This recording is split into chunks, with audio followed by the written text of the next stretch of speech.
Hello everyone, welcome to நர்பவி சமையல். இன்றைக்கி road side தள்ளு வண்டியில் 20 ரூபாய்க்கு பிரிஞ்சி ஆர் பிரியாணி கொடுப்பாங்களே, அது எப்படி செய்யலான்னு பார்க்கலாம். இப்போது ஒரு அடுப்பில் ஒரு பாத்திரத்தில் தண்ணி கொதிக்கிறதுக்கு அதை விட்டுருங்க. இப்போ ஒரு ப்ரெஷர் பேனில் எண்ணெய் விட்டு எண்ணெய் சூடானது வெங்காயம் போட்டு வெங்காயம் பொன்னிறமாக வர வரைக்கும் வதக்கிட்டு தக்காளி போட்டு இந்த டிஷ்ஷுக்கு தேவையான உப்பு போட்டு தக்காளி மசிற வரைக்கும் விட்டுட்டு இஞ்சி பூண்டு விழுது கொஞ்சமாக போட்டுட்டு ஒரு தடவை கிளறிட்டு அதில் ஒரு டேபிள் ஸ்பூன் தண்ணி விட்டிங்கன்னா பாத்திரத்தில் ஒட்டாமல் இருக்கும்.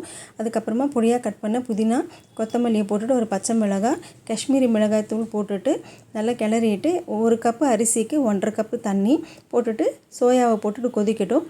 அந்த டைமில் 2 நிமிஷம் இந்த தண்ணி சுடு தண்ணியில் போட்டு அந்த அரிசியை வடிகட்டி எடுத்து வச்சுக்கோங்க.